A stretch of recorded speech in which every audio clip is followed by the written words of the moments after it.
марама принадлежала мужа родственникам, и она очень старая. То есть эта женщина, когда попала к нам, она была уже за 70 лет.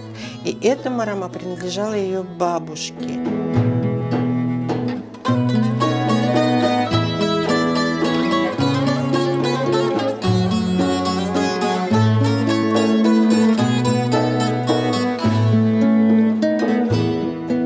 Я заболела, и достаточно тяжело заболела. Вот. И он пришел меня проведать, и тогда вот какой-то такой, знаете, вот я тебя сейчас вылечу, Деб, и протягивает мне вот эту вот вещь. И, ну, честно говоря, знаете, куда давление делось, куда головные боли делись, куда все, я выздоровела сразу.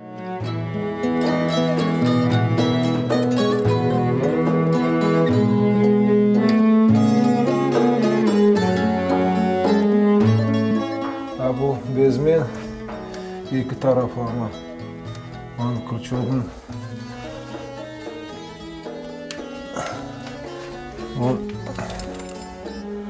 Bu halkaga asıp koysam bir korsetiyor. Bu ne? Funt korsetiyor. Bolejne put korsetiyor. Galiba bu krujokunu aşağı alsan kilonda korsetiyor.